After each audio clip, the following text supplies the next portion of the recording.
Welcome to the deep dive. Today, we're grabbing our remotes Yeah. What for? because we're diving into something pretty cool, actually using Netflix to, well, boost your English. Ah, okay. Learning while streaming. Exactly. Those hours you spend watching shows that can genuinely help you level up your language skills. We've got some thoughts on that. We certainly do. Think of it like, I don't know, learning disguised as fun, right? Totally. We've looked into some really engaging series on Netflix and figured out how they can specifically help English learners like you.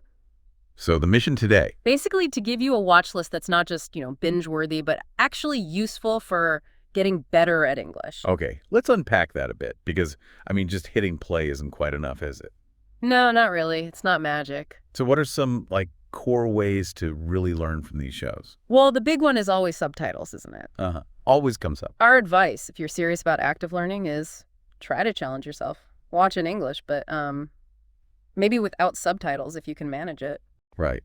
Why is that better? Because it makes your brain work harder. You have to use the context, the sounds, the visuals to figure out the meaning. Like real life, then? Exactly like real-life communication. It really sharpens up your listening and your ability to sort of guess meaning from context. Okay.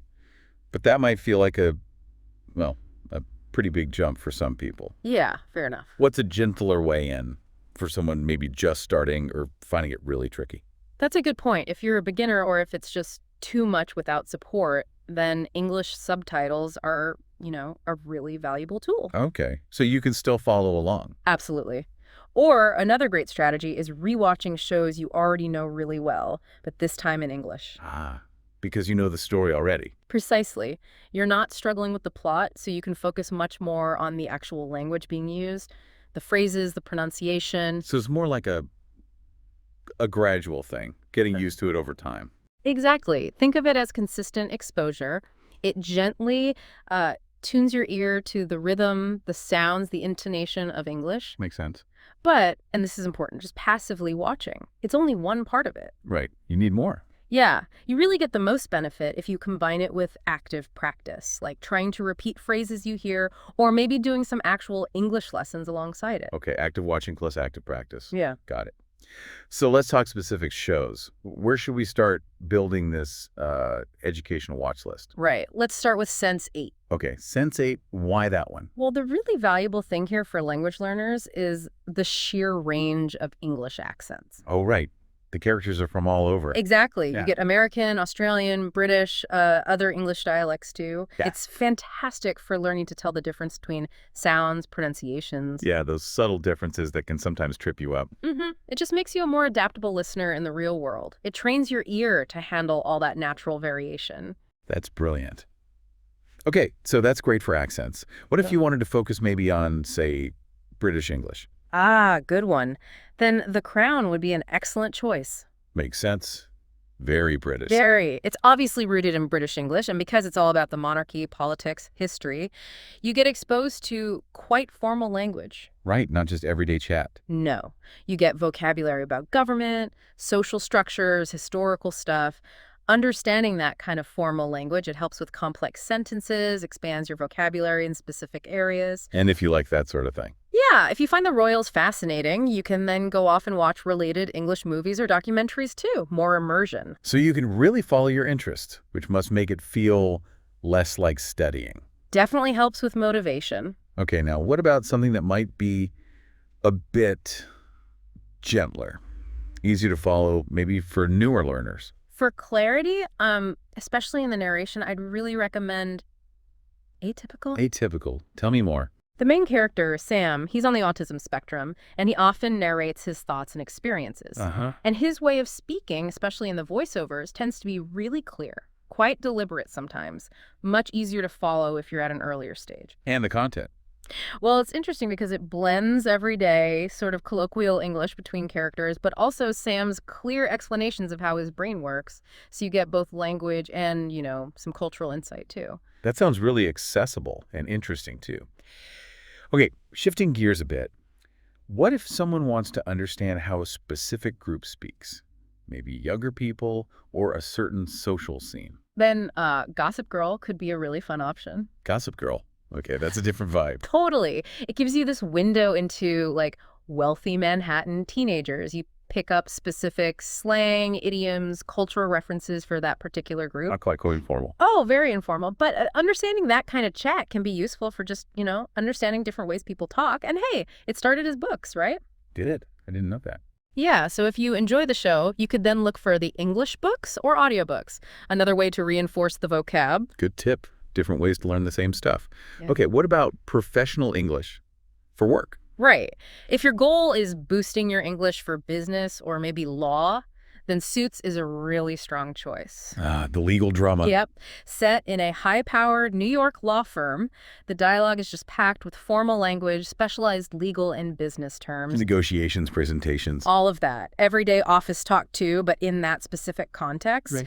Getting exposure to that is super valuable if you want to work or just communicate better in an English-speaking professional setting. So you should pay attention to how they talk in meetings and things. Absolutely. Notice the phrases they use. How do they structure arguments? How do they present information formally? Really practical stuff. Definitely sounds useful for career folks. Okay, now, what about just like normal, everyday, common English? A real classic, maybe. Well, that has to be Friends, doesn't it? Of course, friend. It's a global hit for a reason. And the setting, mostly apartments and the coffee shop, it's perfect for hearing everyday colloquial English. Just how people actually talk. Exactly.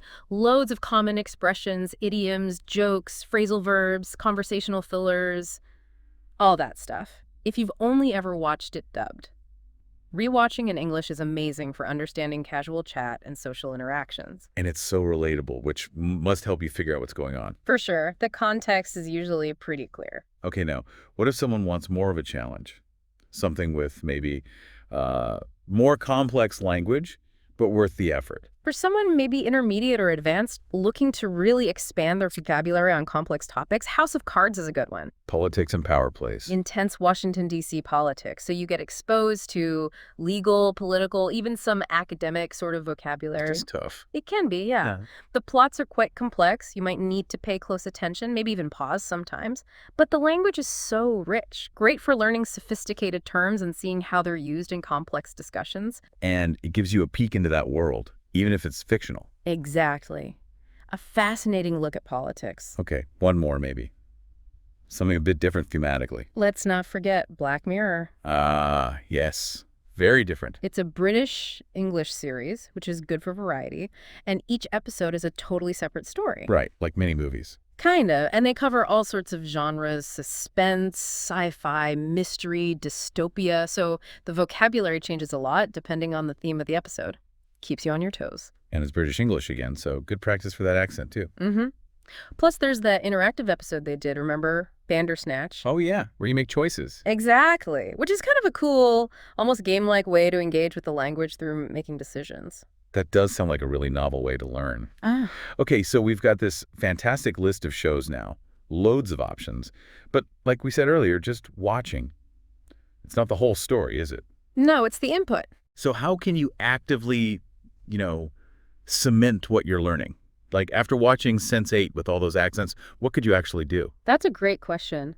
After Sense8, a really good active task would be to try and pinpoint the different accents you heard. Okay. Can you tell the American from the Australian? Maybe try repeating a few short lines from characters with different accents. Focus on mimicking their pronunciation, their intonation.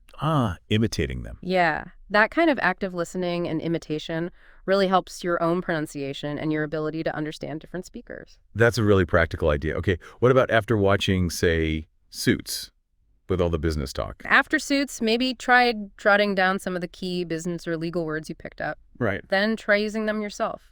Make up some sentences. Imagine a situation where you'd use them at work. That active recall and putting it into practice helps make the new vocabulary stick. Okay. And you mentioned resources earlier. Yeah, the source material mentions things like global general online platforms for English learning. They often have structured courses, grammar sheets, vocab lists. So you can follow up more formally. Exactly. They usually have activities for reading, listening, speaking, writing, often let you track your progress too, which can be motivating. So it really comes down to being intentional, doesn't it? And finding ways to actively use the language you're hearing. Precisely. Watching gives you the exposure, the input. Active practice helps you actually process it and make it your own. Right. Okay, so wrapping this all up then. The main thing is Netflix really does have this huge variety of entertaining stuff you can genuinely use to learn English, whatever you're interested in, whatever your level. And the keys are, be smart about subtitles, push yourself a bit when you can, Yeah. and always try to actively do something with the language you hear. Couldn't have said it better myself. So for you listening, think about this.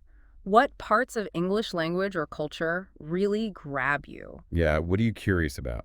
Is it the formal sound of British English or maybe the buzz of American slang? Let that curiosity guide what you choose to watch on Netflix for learning.